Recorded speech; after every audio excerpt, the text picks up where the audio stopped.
Mask लगाउँदा धेरै हदसम्म कोरोना संक्रमणबाट बच्न सकिन्छ। मास्कको साथ कोरोनालाई मात। एबी न्यूज खबर, राष्ट्रको सर्वश्रेष्ठ खबर टेलिभिजन।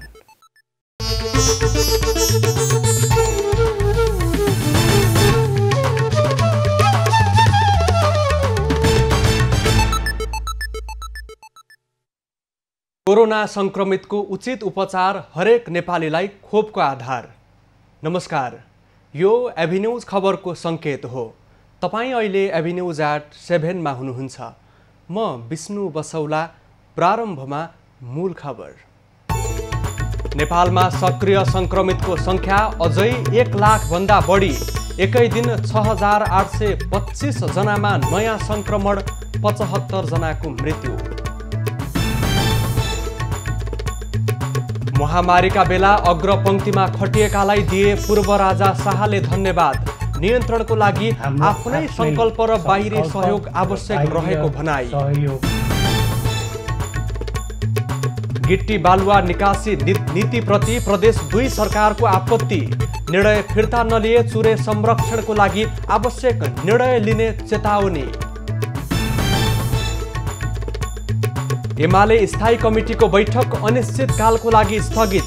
वार्ताको नाममा ओलीले नयाँ खेल रचेको माधव नेपाल पक्षको निष्कर्ष।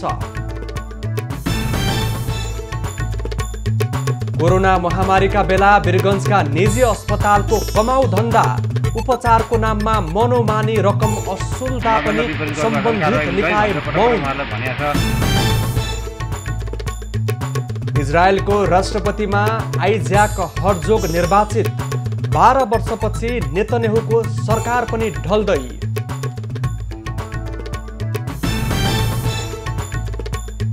र विश्वकप छनौट अन्तर्गत आज नेपाल र चाइनिज ताइपे भिड्दै।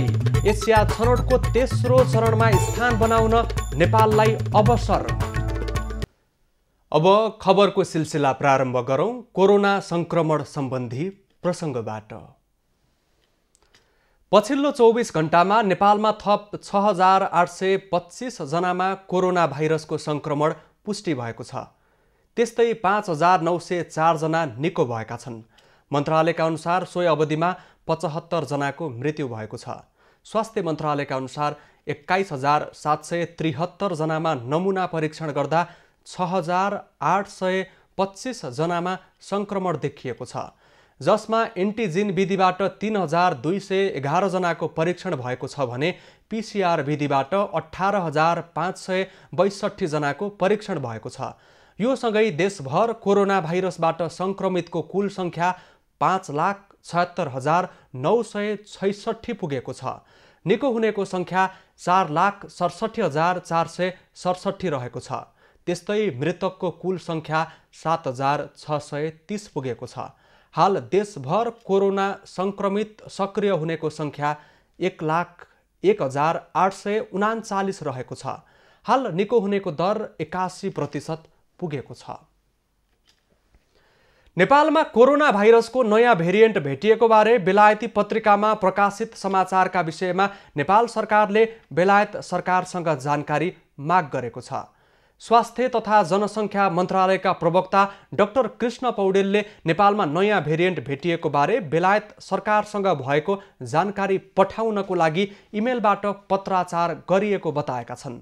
डाक्टर पौडेलले नेपालमा अल्फा र डेल्टा भेरिएन्ट भेटिएको समाचारले आफूहरू आश्चर्यचकित भएको र सो विषयमा जानकारी माग्न बेलायतको इन्टरनेसनल हेल्थ रेगुलेसनलाई पत्राचार गरिएको बताए। नेपालमा सोर्स कोभ-2 को नयाँ भेरिएन्ट फेला परेको जानकारी नभएको विश्व स्वास्थ्य संगठनले पनि बताएको छ। बेलायतले पनि हालसम्म नेपालबाट फर्किएकामा डेल्टा भेरिएन्ट भेटिएको बताएको तर नयाँ भेरिएन्ट बारे आधिकारिक जानकारी नगराएको पौडेलले बताएका छन्। डेल्टा B1.617.2 भेरिएन्ट भने भारतमा पत्ता लागेको र नेपालमा पनि फैलिएको भेरिएन्ट हो। नेपालमा कुन भेरिएन्ट फैलिएको भन्ने बारे नियमित अध्ययन भइरहेको समेत जानकारी दिएको छ। स्वास्थ्य तथा जनसङ्ख्या मन्त्रालयले कोरोना परीक्षण नघटाएको जनाएको छ। मन्त्रालयका प्रवक्ता डाक्टर कृष्ण पौडेलले संक्रमणका लक्षण भएका व्यक्ति परीक्षणको दायरामा नआएको र निषेधाज्ञाको कारण परीक्षण केन्द्रसम्म जान नसकेकाले परीक्षण कम देखिएको बताएका हुन्। मैले देख्दा पक्का संक्रमितहरू मात्रै जानु, सामान्य लक्षण भएकाहरू अस्पतालमा नजानु हैन, निषेधाज्ञाको कारणले पनि सजिलै जान अलिकति अप्ठ्यारो पर्ने सामान्य बिरामीहरू नजाने प्रवृत्ति पनि रहेको हुन सक्छ। म अनुरोध गर्छु तपाईलाई केही लक्षण छ भने कृपया परीक्षणको दायरामा गइदिनुहोस्। पछिल्ला दिनमा परीक्षण दर घट्न थालेपछि संक्रमितको संख्यामा पनि कमी आएको छ।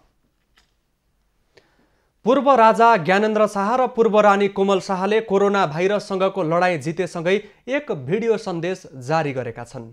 पूर्व राजा रानीले आज भिडियो सन्देश जारी गर्दै आफूहरू अस्वस्थ रहेको समयमा शुभकामना दिने सबैप्रति आभार व्यक्त गरेका छन्।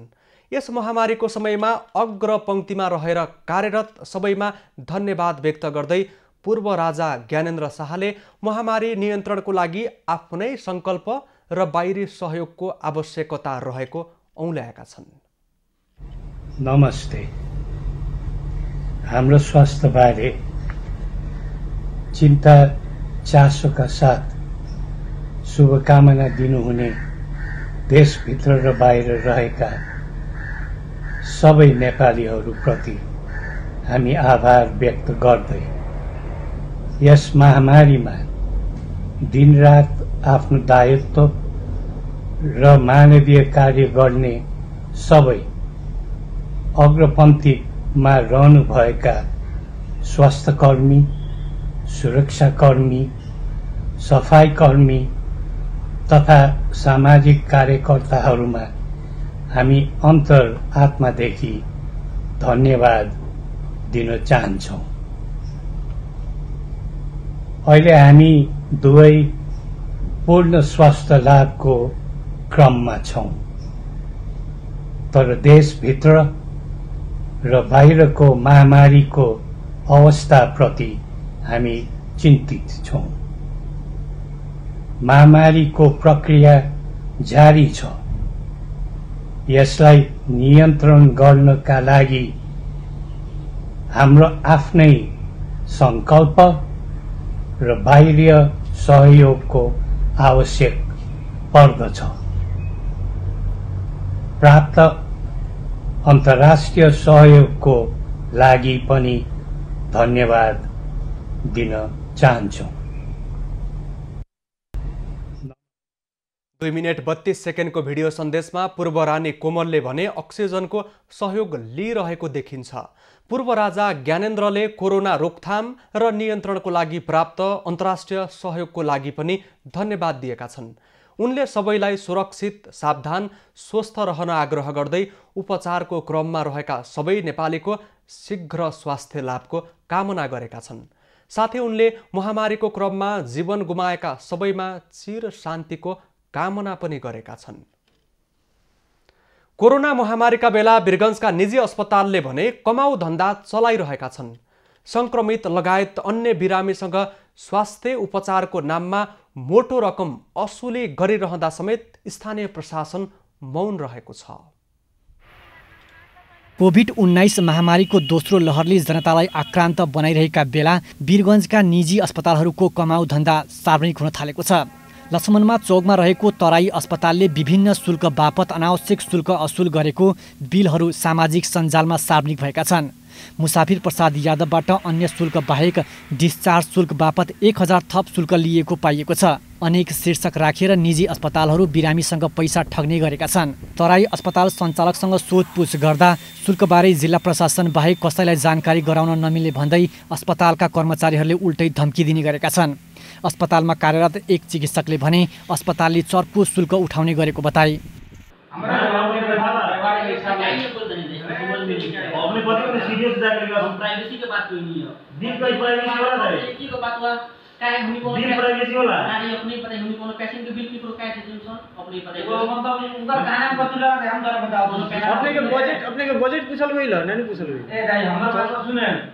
निजी अस्पतालहरूले मनोमानी तरिकाले रकम असुल गरेको भन्दै गुनासो बढ्न थालेपछि DCCMC को बैठकबाटै सहायक प्रमुख जिल्ला अधिकारी भीमकान्त पौडेलको संयोजकत्वमा अनुगमन टोली बनाइएको थियो। पर्सामा स्वास्थ्य पहुँचबाट आम नागरिक वञ्चित नहुन् भन्दै जिल्ला प्रशासन, स्थानीय तह र जिल्ला समन्वय समितिद्वारा विभिन्न अनुगमन टोली गठन भए पनि कुनै काम कारबाही प्रक्रिया अघि बढेको छैन।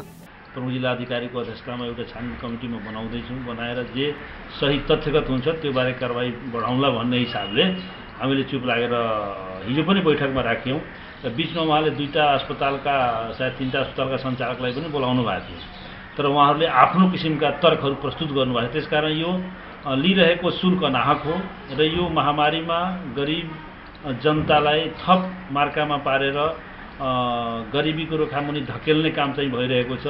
सरकारी तथा निजी अस्पतालहरूको अनावश्यक शुल्कबारे अस्पतालहरूसँग छलफल गरी आवश्यक उपचार भएको शुल्क नलिने भनेर पत्र पठाएको जिल्ला प्रशासनले बताएको छ, तर कार्यान्वयन भने भएको छैन। नेपाल सरकार स्वास्थ्य जनसङ्ख्या मन्त्रालयको मापदण्ड बमोजिमको पैसा लिन्छौँ भन्दै उहाँहरूले चाहिँ यहाँ कागजै गरेर कहिले माइनोटै गरेर सही गरेर जानुभएको छ। अब यता कता आएकोमा चाहिँ हामीले अनुमान पनि गरेका छौँ र चाहिँ अब उहाँहरूले चाहिँ अलिकति अक्सिजन धेरै दिनुपर्नेमा हाम्रो अलिक मर्का छ भन्ने विषय चाहिँ गर्नुभएको थियो, तर हामीले अब सिजन छलफल छानबिन गरेर त्यसलाई कसरी गर्न सकिन्छ। अब महामारीको बेलामा अब हतोत्साहित हुने हिसाबले अब अनावश्यक कर्जा दिन नि भएन भन्ने हिसाबले हामीले अलिकति तपाईँहरूको राम्रोसँग हेरेर हामी मापदण्ड विपरीत गर्नुभएको छ भने कारवाही हुन्छ है भनेर पटक पटक उहाँहरूलाई भनेको छ। निजी अस्पतालहरूले कमाउ धन्दा चलाइरहँदा सम्बन्धित निकाय भने मूक दर्शक बन्दा अनुगमन टोलीको विश्वसनीयतामाथि नै प्रश्न खडा भएको छ। वीरगञ्ज ब्युरोको रिपोर्ट। डोटीमा कोरोना संक्रमित थपिने क्रम घटिसकेको छैन। दोस्रो लहरको संक्रमण गाउँ-गाउँमा पुगिसकेको छ। गाउँका चिया र किराना पसलमा भिडभाड भइरहने तथा निषेधाज्ञा पालना नगरी हुल बाँधेर हिँडडुल गर्ने गरेको कारण संक्रमित बढिरहेका छन्। जिल्लाका ग्रामीण क्षेत्रमा कोरोना भाइरसको जस्तै लक्षण देखिएका धेरै व्यक्तिले समेत कोरोना परीक्षण गरेका छैनन्। क्या भएको छ अहिले? केही नभएको अछि। ज्वरो आएको छ? निको भएकै? ज्वरो आएको अछि। कोरोना देखिएपछि समाजको असहयोग हुने डरले समेत स्थानीयले परीक्षण गर्न मानेका छैनन्। कति जति छन्? छन् धेरै जति छन् हजुर। ज्वरो आउने, तागा देखुने, मन्दा खाइया भन्ने सब छन्। कोरोनाको जस्तै मिल्दाजुल्दा लक्षण भएका बिरामीको संख्या बढिरहेको छ। दैनिक 80% भन्दा बढी बिरामीमा लक्षण देखिएको स्वास्थ्य कर्मीको भनाइ छ। यहाँ दैनिक जस्तो आउने बिरामीहरूमा 90% भाइरस बिरामीहरू आएका हुन्छन्, जसमा अब यो लगभग कोरोनासँग मिल्दाजुल्दा लक्षणहरू हुन्छन्। चेक गरायो भने सायद कोरोना देखिन्छ होला। अब त्यस्तो साधन स्रोतहरू उपयुक्त मात्रामा छैनन्।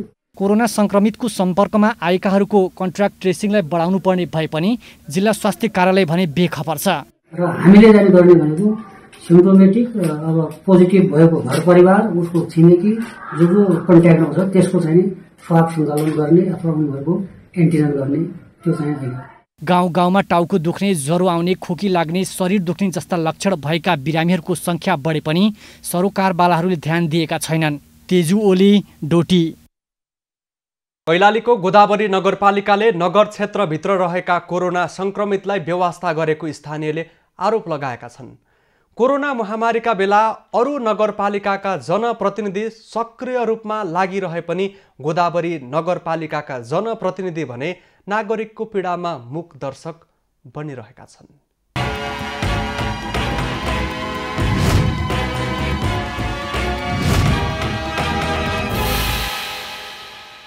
जनताको नजिकको सरकार भनेको स्थानीय सरकार हो। नागरिकहरूले स्थानीय सरकारबाट ठूलो आशा गरेका हुन्छन्, तर गोदावरी नगरपालिकाका जनप्रतिनिधिहरूले भने कोरोना महामारीका बेला नागरिकलाई हौसला प्रदान गर्नुभन्दा उल्टै गुमनाम बनेका छन्। गोदावरी नगरपालिका वडा नम्बर 3 का खडक कडाराले कोरोनाका कारण आफ्ना बुबा र भाइको निधन 1 हप्ताको फरकमा हुँदा पनि नगरपालिकाले कुनै वास्ता नगरेको गुनासो गरे। दैनिक मजदुरी गरी खाने परिवारको बिचल्ली हुँदा समेत जनप्रतिनिधिले फोनसम्म नउठाएको उनको गुनासो छ। अनि कुनै पनि स्थानीय निकायबाट अहिलेसम्म कुनै सहयोग यताउति भन्ने कुरा, अनि फोन मार्फत हामीलाई सान्त्वना दिने कुरा त्यो अहिलेसम्म भएको छैन। अनि अब साह्रै दुःखमा छौँ हामी। कोरोना महामारीले आफ्नो श्रीमान र 27 वर्षको छोरो गुमाउनुको पीडा त छँदैछ। घरमा एक छाक टार्ने अवस्था समेत नरहेको पीडित इस्साराम विकले बताइन्। उनले स्थानीय सरकार आफू जस्ता गरिब दुखीका लागि नभएको गुनासो गरिन्। तर मेरा छोराले ग्यासै पाएन, मरिसके पनि फोन गर्दा कुनै सरकारबाट कुनै सहयोग पनि स्थानीय सरकारबाट यो कोरोनालाई जनता बदला छ भने यो सरकारलाई थाहा भएन। गुटबन्दी बनाउन पछि लाग्यो, यतिको पैसा यहाँ जान्छ यो सिलिन्डर किने भए अथवा त्यो अक्सिजन हाल्ने भए तर सबै बात नहुनु। जनप्रतिनिधिले कोरोना महामारीमा जनतालाई फोन मार्फत समेत हौसला दिन नसकेको स्थानीयले बताएका छन्। उनले स्थानीय सरकार भए नभएको कुनै अनुभूति नरहेको गुनासो गरे। यो स्थानीय सरकार भएर पनि घर दैलोमा छेउमै भएर पनि एक कान एक शब्द नसुनेर हामी साह्रै पीडित छौँ र उहाँ पीडित परिवार झनै पीडितमा हुनुहुन्छ। गोदावरी नगरपालिकाका प्रमुख हरि शाह साउदले आफूलाई जानकारी आएसम्मको सहयोग गर्दै आएको दावी गरेका छन्। उनी उल्टै वडाध्यक्षले आफूलाई जानकारी नै नगराएको आरोप लगाउँछन्। अवस्था छैन। अब जहाँसम्म अब हामीले लागेसम्म हामी हेर्दा कसैलाई कमसेकम वडाले पनि हामीलाई जानकारी गराउनुपर्छ। जनप्रतिनिधि वडाका अध्यक्षहरूले पनि यहाँ यस्तो अवस्था छ, यहाँ यस्तो अवस्था छ भनेर। कोरोना महामारीमा नजिकको सरकारबाट नागरिकले धेरै आशा गरेका हुन्छन्। महामारीको बेला त जनप्रतिनिधिहरूले गैर जिम्मेवारी देखाउँछन् भने अरू समय के आश गर्ने? नजिकै रहेको वडा कार्यालय पनि यसबारे मौन रहेको छ। वडा कार्यालयका प्रतिनिधि, जनप्रतिनिधिदेखि लिएर यहाँको स्थानीय सरकारले भने न त उनीहरूको पीडामा कुनै मलम लगाएको छ र न त मलम लगाउने प्रयास नै गरेको छ। उनीहरूको आर्थिक स्थिति समेत एकदमै नाजुक हुँदा उहाँहरूको दैनिक एक छाक टार्न समेत मुस्किल परिरहेको छ। एबी न्युज खबरका लागि सहकर्मी विवेक नागरेका साथ पवन भण्डारी, कैलाली।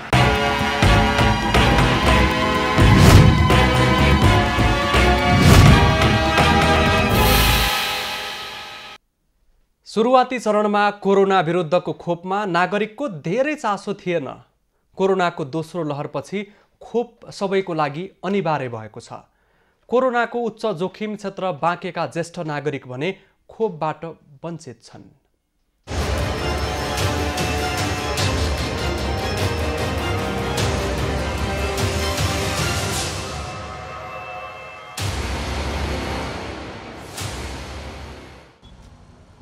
बाँकेका ज्येष्ठ नागरिकलाई कोरोना विरुद्धको पहिलो खोप दिए पनि दोस्रो खोप पाउन सकेका छैनन्।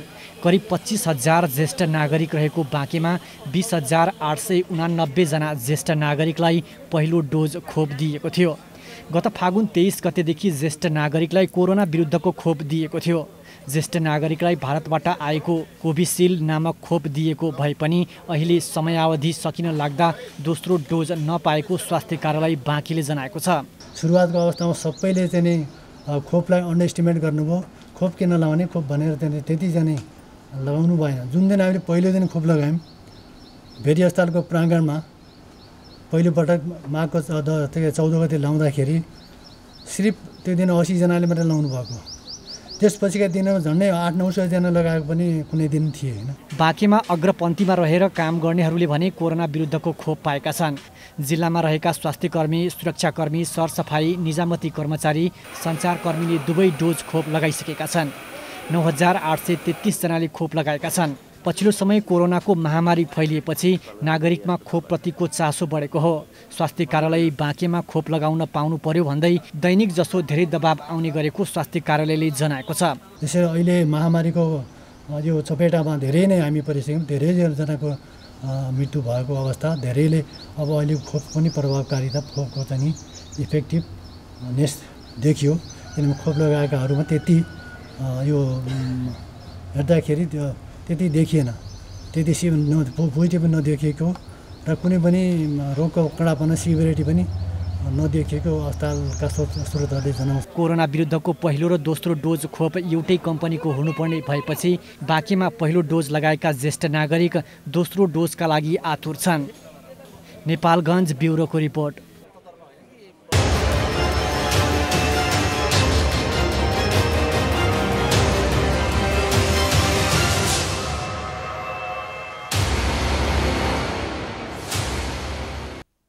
अब बाँकी खबर। प्रदेश 2 सरकारले बजेट मार्फत गिटी बालुवा र ढुङ्गा निकासी गर्ने निर्णय फिर्ता लिनको लागि केन्द्र सरकारलाई आग्रह गरेको छ। मुख्यमन्त्री लालबाबु राउतले बिहीबार वक्तव्य जारी गर्दै अन्यथा चुरे संरक्षणको लागि प्रदेश सरकारले आवश्यक निर्णय लिने चेतावनी दिएका छन्। केन्द्र सरकारले बजेट वक्तव्यमा वातावरणीय प्रभावको मूल्याङ्कनको आधारमा खानेजन्य ढुङ्गा गिटी बालुवा निकासी गरी व्यापार घाटा न्यूनीकरण गर्ने बताएको छ। यसको चौतर्फी आलोचना भएपछि अर्थ मन्त्रालयले चुरे भाबर शिवालिक र नदी प्रणाली बाहेकका उपयुक्त क्षेत्र उत्खनन गर्ने नीतिगत दृष्टिकोण मार्फत मात्र बजेटमा प्रस्तुत भएको प्रष्टीकरण दिएको छ। तर गिटी बालुवा र ढुङ्गा निकासी खुल्ला गर्ने निर्णय फिर्ता गर्नको लागि दबाव कायमै रहेको छ। मुख्यमन्त्री राउतले केन्द्र सरकारको सो घोषणालाई अदूरदर्शी निर्णय भनेका छन्। यो निर्णयले प्रदेश 2बाट देशकै अन्न भण्डारको रूपमा रहेको क्षेत्र मरुभूमि बन्ने भन्दै चिन्ता व्यक्त भएको छ। मुख्यमन्त्री राउतले केन्द्र सरकारले यो निर्णय फिर्ता नलिए तराई मधेसको चुरे संरक्षण र प्राकृतिक सम्पदाको रक्षार्थ प्रदेश सरकारले आवश्यक निर्णय लिने पनि चेतावनी दिएका छन्। स्याङ्जाको आँधीखोलामा अवैध उत्खनन हुँदै आएको छ। स्थानीयले पटक पटक गुनासो गर्दा पनि उत्खनन रोक्नको लागि कुनै पनि पहल भएको छैन। नेपालका कुनै पनि नदीनालाहरूमा डोजरहरू प्रयोग गरी अवैध दोहन तथा उत्खनन गर्न पाइँदैन। तर उक्त हरिबसु तिवारी निर्माण सेवाले सिंचाई कार्यालयको अवैध पत्रको आडमा कानुनको धज्जी उडाउँदै आँधीखोलामा अवैध दोहन तथा उत्खनन गर्दै आएको छ। त्यति मात्रै नभएर कम्पनीले पुलको मापदण्ड मिचेर नदी उत्खनन गरिरहेको छ। पुतली बजार नगरपालिकामा पुलको मापदण्ड भित्र आँधीखोला उत्खनन भएको गुनासोहरू पटक पटक आएको नगरपालिकाले जनाएको छ। ठुला ढुङ्गाहरू निकाल्न पर्ने अथवा केही विपद व्यवस्थापनको कारणले त्यस्तो अवस्थाले गर्दाखेरि नदीमा एक्सकाभेटर हाल्न पर्ने अवस्था आयो भनेदेखि त्यसकोलाई मात्रै स्वीकृति दिएको, नत्र भने त्यसलाई दिएको अन्यथा हामीले त्यसरी दिएका छैनौँ।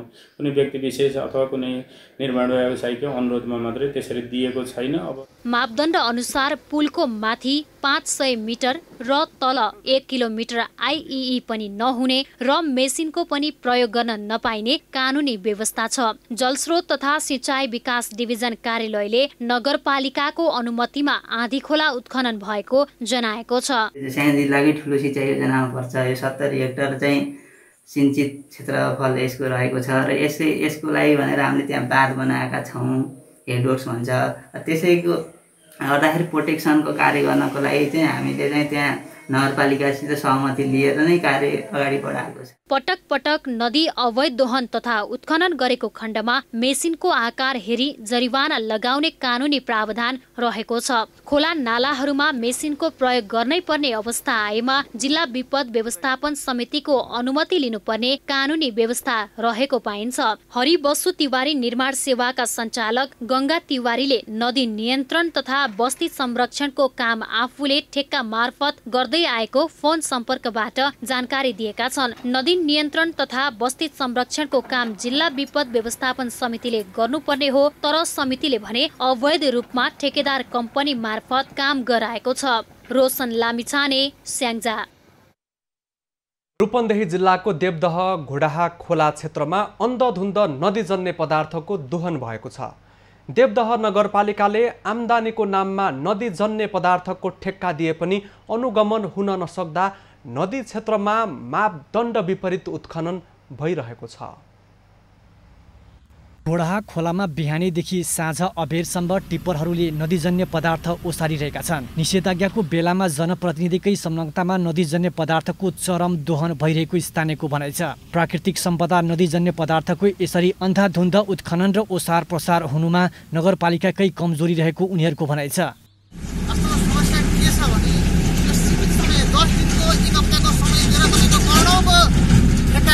आह्वान हुन्छ, त्यसमा प्रतिस्पर्धा हुन्छ अनि एक ठाउँमा तिम्रो ठेकाले हाल्न पर्छ। त्यसले गर्दाखेरि आफ्नो पैसा लगानी र लगानी लगाइसकेपछि त्योभन्दा मुनाफा जसले पनि कारण गर्छ। त्यसमा सबभन्दा ठुलो गल्ती चाहिँ नगरपालिकाकै छ।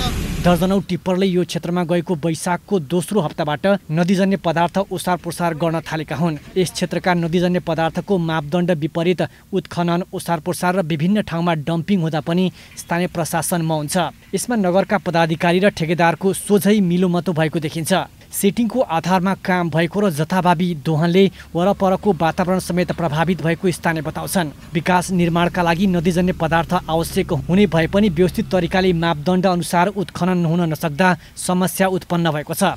यसमा चाहिँ जुन नदीजन्य पदार्थहरू निकाल्दाखेरि जुन सवारी साधनहरू निकालिएको छ त्यो नदीबाटै कति टिप्पर र कति घनफिट निकाल्ने हो त्यसको चाहिँ यकिन गरेर बाहिर निकासी गर्नुपर्छ, न कि डम्पिङ गर्दाखेरि कुनै ठाउँमा जुन ठाउँमा डम्पिङ गरिएको छ डम्पिङ गर्ने ठाउँको यकिन नगरिकन कससित अनुमति लिएको छ त्यो कागजपत्र नबनाइकन यसरी गर्दा यो नदीमा चाहिँ क्षति बढी हुने र नदीले धार परिवर्तन गर्ने खतरा बढिरहेको हुन्छ।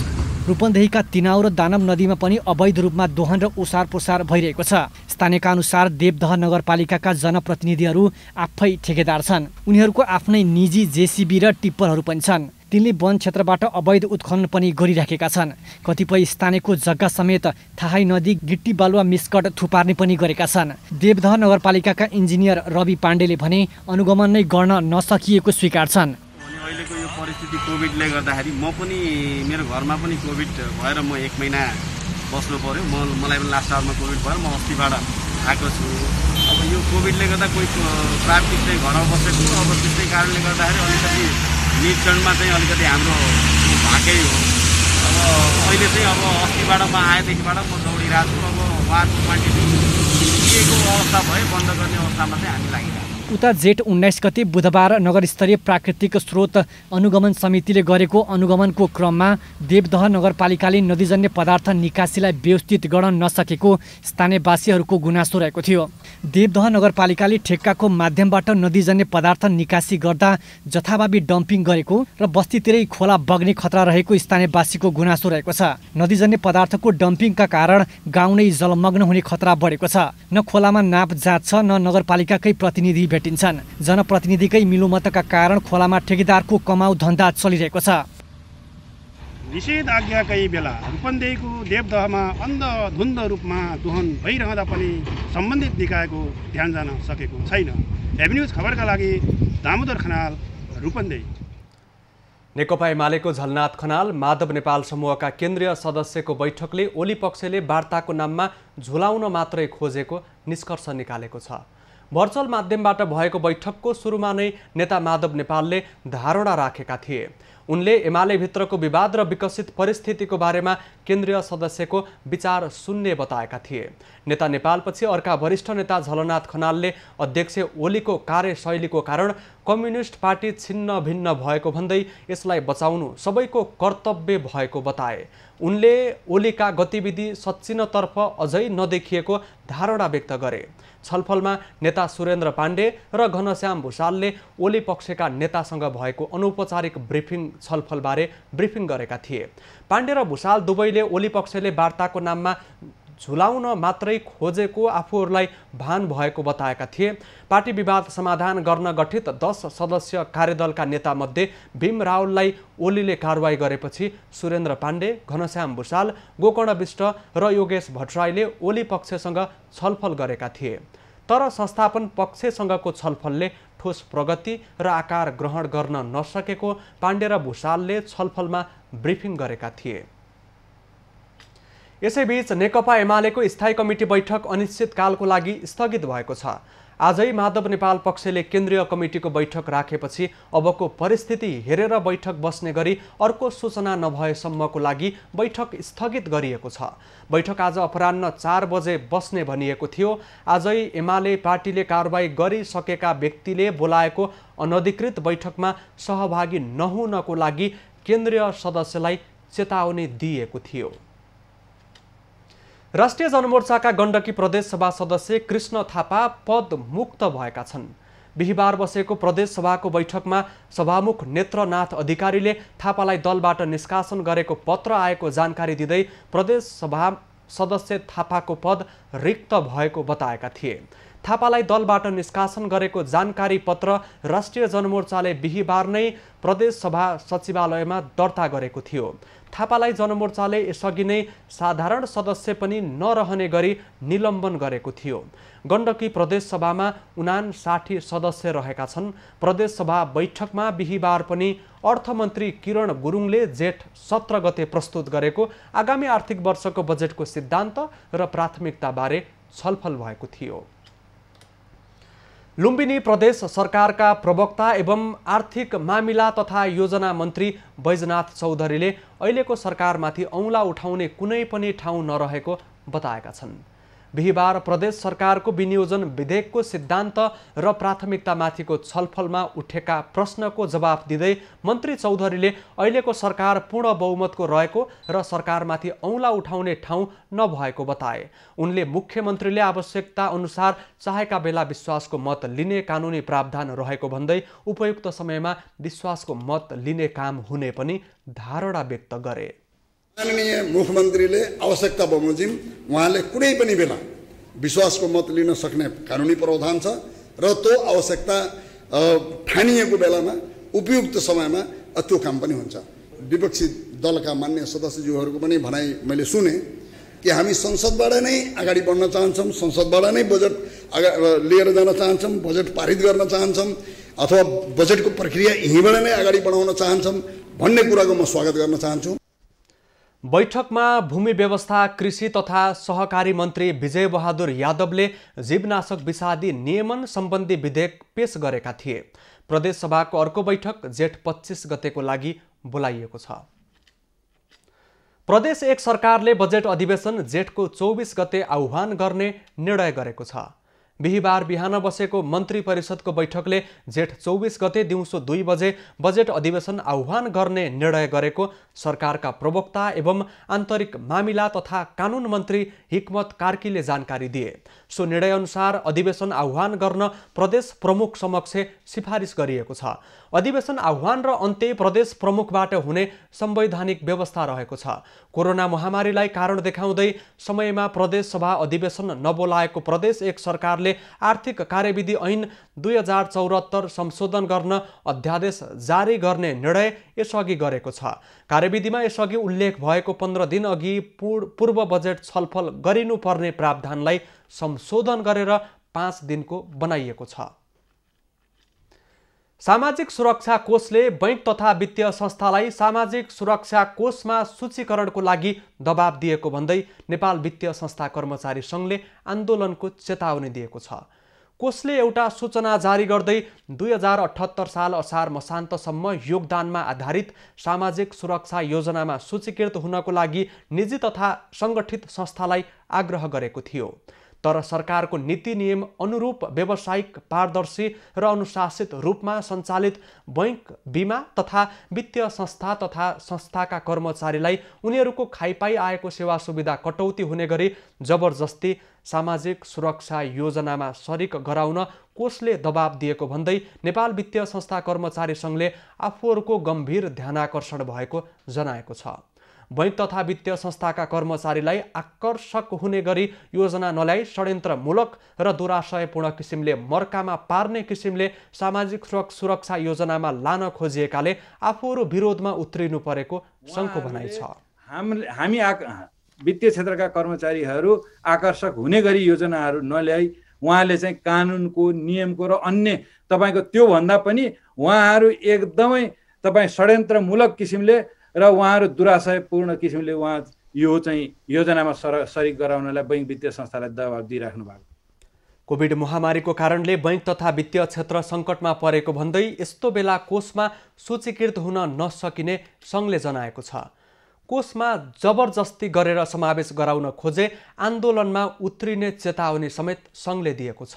जोखिम लिएर काम गर्ने वित्तीय क्षेत्रका कर्मचारीहरूलाई अब यो किसिमको चाहिँ सामाजिक सुरक्षा कोषले चाहिँ हामीलाई चाहिँ त्यो अब दबाब दिएर यो योजनामा बाध्य गराउन चाहन्छ भने हामी जस्तो सुकै अप्रिय निर्णय गरेर चाहिँ आन्दोलनमा होमिन हामी तयार छौँ। हामी सडक आन्दोलन मात्र होइन, हामी कानुनी लडाइँको लागि पनि तयार छौँ।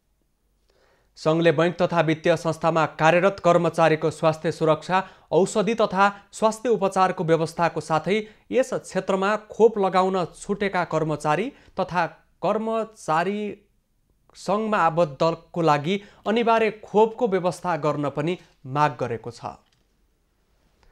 बाँकेका किसानको आशाको केन्द्र सिक्टा सिंचाई आयोजनाले गत वर्षदेखि नहरमा पानी छाड्न थालेको छ। यो वर्ष पानीलाई सदुपयोग गर्दै पहिलो पटक बाँकेका किसानले चैते धान रोपेका छन्। बाँकीको कोहलपुर नगरपालिका वडा नम्बर 15 का किसान ज्ञान बहादुर नेपालले आफ्नै बारीको छेउमा बगेको सिक्टाको पानीलाई राम्रोसँग सदुपयोग गरेका छन्। उनले पहिलो पटक बाँकीमा चैते धानको खेती गरेर अन्य किसानहरूलाई प्रोत्साहित पनि गरेका छन्। खेती 30 वर्ष मैले नगडन गरेर आएको भएर रहरले चाहिँ यहाँ खोज्दै खोज्दै जाँदा खजुराबाट पाएँ। अनि खजुरामा चाहिँ नवराज सरले चाहिँ उहाँले पछि फोन गरेर ल दाइ आउनुहोस् मैले यहाँ धान भेटाएँ भनेर दिनुभयो। अनि उहाँकै आधारबाट र अनि सबभन्दा मलाई सहयोग गर्ने सिक्टाका हाकिम थापा सर हुनुहुन्छ, उहाँले पानीको सहयोग गरिदिनु भयो। सिक्टा सिँचाइ सञ्चालनमा आएपछि हिउँदे मकै खेती पनि किसानहरूले गर्दै आएका छन्। 2063 सालमा सुरु भएको सिक्टा सिँचाइ आयोजनाले बाँकेको राप्ती नदीमा मूल ब्यारेज निर्माण गरेर पश्चिम र पूर्वतर्फ मूल नहर, विभिन्न शाखा र प्रशाखा निर्माण गरेर पानी वितरण गर्ने योजना बनाएको छ। यो वर्ष बर्सातमा धान खेतीका लागि करिब 30,000 हेक्टरमा पुग्ने गरी पानी वितरण गरिने आयोजनाले बताएको छ। गत वर्षदेखि जुन हामी निरन्तर पानी सञ्चालन गरेकोलाई अझै यसलाई स्तर उन्नति गरेर यो वर्ष हामीले करिब 30,000 हेक्टर जमिनमा धानको लागि सिँचाइ दिने गरे हामीले चाहिँ पश्चिम मूल नहरको मर्मत सम्भार गरिरहेछौँ र पूर्वी मूल नहरको निर्माणको काम पनि करिब 75% सम्पन्न भएको छ। राष्ट्रिय गौरवको आयोजना सिक्टा पूर्व रूपमा सञ्चालनमा आएपछि बाँकीमा करिब 44,000 हेक्टर जमिन सिंचित हुनेछन्। दर्शकवृन्द, सिक्टा सिँचाइ आयोजनाको पानीलाई सदुपयोग गर्दै बाँकेका किसानले पनि चैते धान खेती यसपालिदेखि लगाउन सुरु गरेका छन्। एभिन्यूज खबरका लागि दुर्गा रोकाए, बाँके। काठमाडौँको टेकु स्थित फोहोर मैला व्यवस्थापन स्थल परिसरमा आगलागी भएको छ। बिहिबार काठमाडौँ महानगरपालिकाले विभिन्न स्थानबाट सङ्कलन गरेको तार लगायतका वस्तुमा आगलागी भएको हो। सेना र सशस्त्र प्रहरीको टोलीले करिब 1 घण्टापछि आगो नियन्त्रणमा लिएको थियो।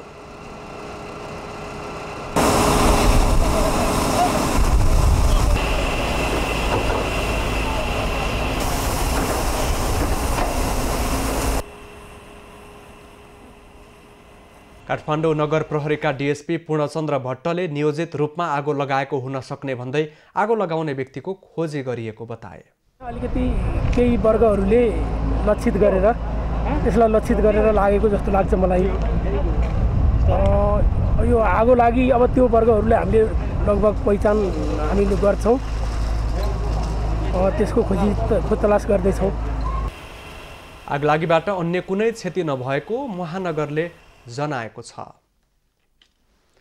बागलुङमा विशुद्ध नेपालीको मात्रै सहयोगमा सञ्चालन भइरहेको मानव सेवा आश्रम स्थानीय प्रशासनले निषेधाज्ञा लगाएपछि आर्थिक सङ्कटमा पर्न थालेको छ। सहयोगी निषेधाज्ञाको कारण हिँडडुल गर्न नपाएपछि आश्रम सञ्चालन गर्नको लागि हम्मे परेको छ। छोराछोरीको जन्मदिन, व्रतबन्ध, बुवा आमाको स्मृतिका लागि कार्यक्रमको सहयोगबाट सञ्चालन हुँदै आएको बागलुङको मानव सेवा आश्रममा सरकारले लगाएको निषेधाज्ञाका कारण प्रभावित बनेको छ। बागलुङ नगरपालिका वडा नम्बर 3 मा रहेको मानव सेवा आश्रम विशुद्ध रूपमा नेपाली सहयोगी दाताको सहयोगमा सञ्चालन हुँदै आएकोमा वैशाख दोस्रो सातादेखि कोरोना भाइरस कोभिड-19 को नयाँ भेरिएन्ट समुदायमा फैलिएको भन्दै निषेधाज्ञा जारी गरेपछि सहयोग आउने क्रम घटेको छ। 53 जना महिला, बालबालिका, अपाङ्ग, अशक्त, वयोवृद्ध, मानसिक समस्या ठिक नभएका व्यक्तिहरूले आश्रय लिइरहेको आश्रम सञ्चालन गर्न कठिन हुँदै गएको छ। लकडाउनले भन्नुपर्दा त अब सहयोगहरू पहिला जस्तो त त्यति जस्तो भएको छैन। वैदेशिक रोजगारीका लागि Japan, Korea, America, Belgium, German, Bharat लगायतका मुलुकमा रहेका व्यक्तिहरूले बेला बेलामा नगद तथा खाद्य सहयोग गर्दै आएका छन्। होटेल तथा रेस्टुरेन्टमा गरिने खर्च आश्रममा गर्ने संस्कृतिको नै विकास भएको अवस्थामा अहिले भने सहयोग कम हुँदै गएको छ। सहयोग गर्न पाउँदाखेरि कस्तो लाग्छ? खुसी लाग्छ। सङ्घ संस्थाको वार्षिक उत्सव, व्यक्तिहरूको जन्मदिन, विवाह, व्रतबन्ध लगायतका अवसरमा दिनहुँ जसो कार्यक्रम गरेर सहयोगबाट आश्रम सञ्चालन भइरहेको थियो। आश्रमले नेपालीहरूको मात्र सहयोग लिने गरेको छ। राजेश चन्द्र राजभण्डारी, बागलुङ। अब पालो एभिन्यूज एट स्पोर्ट्सको।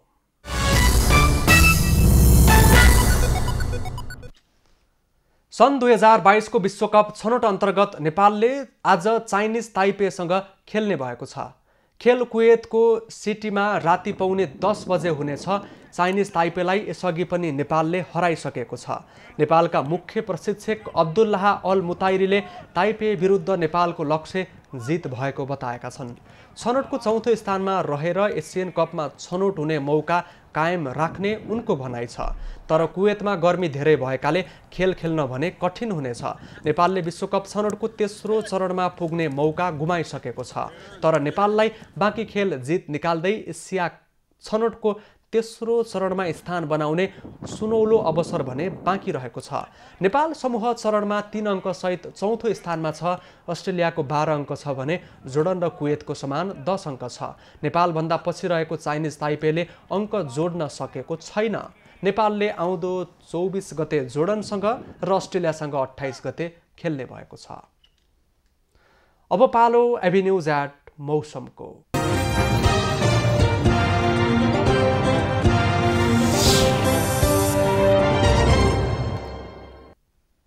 पछिल्लो 24 घण्टामा देशभरको मौसममा आंशिकदेखि सामान्य बदली रह्यो।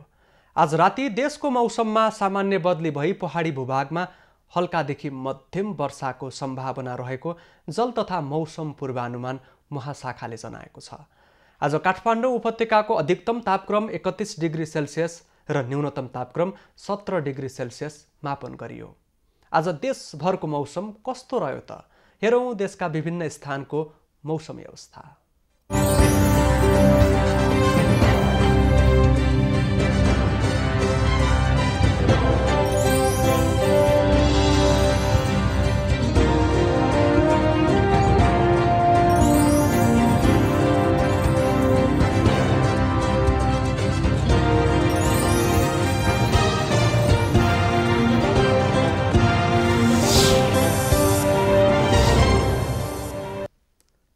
अहिलेलाई खबरको क्रम यति नै।